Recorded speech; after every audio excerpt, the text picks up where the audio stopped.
আসসালামু আলাইকুম স্যার, আমরা যে রোগীটার অপারেশন করলাম কিছুক্ষণ আগে, টোটাল হিপ রিপ্লেসমেন্ট সার্জারি, এই কি সমস্যার জন্য এই অপারেশনটা করা হলো বা তার কি সমস্যার জন্য সাধারণত এটা হয়ে থাকে, বা এই ক্ষেত্রে পরবর্তীতে কি ক্ষতি হতে পারে রোগীর, বা এই রোগীর ব্যাপারে যদি বিস্তারিত কিছু বলতেন।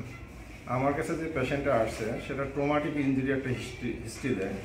তার ট্রমার কারণে গ্রাজুয়ালি তার এই পাটা হিপ জয়েন্টটা এভিএন ডেভেলপ করে তারপর সেকেন্ডারি অস্টিওআর্থ্রাইটিস, এরপরে সে পেইন, হাঁটতে পারে না, এরপর কোমর ব্যথা শুরু হলো, সে খোঁড়ায় হাঁটতে ছিল।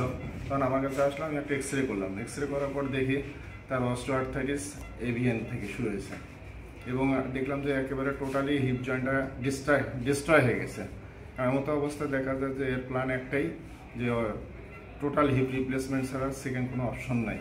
এই জন্য আমরা একটা প্ল্যান দিলাম যে এটা টোটাল হিপ রিপ্লেসমেন্ট সার্জারি করতে হবে এবং এটা এর সেকেন্ড কোনো বিকল্প বা সেকেন্ড কোনো অপশন নাই। তখন আমি ডিসিশন নিই যে এটা টোটাল হিপ রিপ্লেসমেন্ট সার্জারি করবো। পেশেন্ট রাজি হয় এবং এক পর্যায়ে আমরা যে এটা টোটাল হিপ রিপ্লেসমেন্ট সার্জারি আমাদের সেন্টারে করে থাকি। স্যার, আমরা তো এক পাশে রিপ্লেসমেন্ট সার্জারি করলাম, যদি আমরা এই রোগীটার সার্জারি রিপ্লেস না করতাম সেক্ষেত্রে তার, বা যদি কেউ করতে না করে সেক্ষেত্রে তার কি সমস্যা হতে পারে?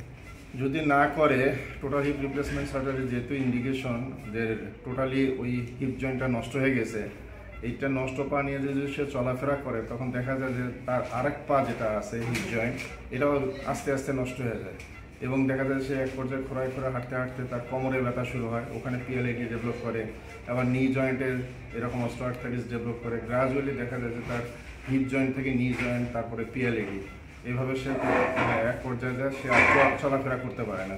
এই জন্য টোটাল হিপ রিপ্লেসমেন্ট আর্লি করলে রেজাল্ট বেটার। একটা পা করলে দেখা যায় যে ওই পা এবং এই পা মিলে ব্যালেন্স করে চলতে পারে, আর যদি না করে তাহলে দুইটা পায়ে পরবর্তীতে করতে হবে।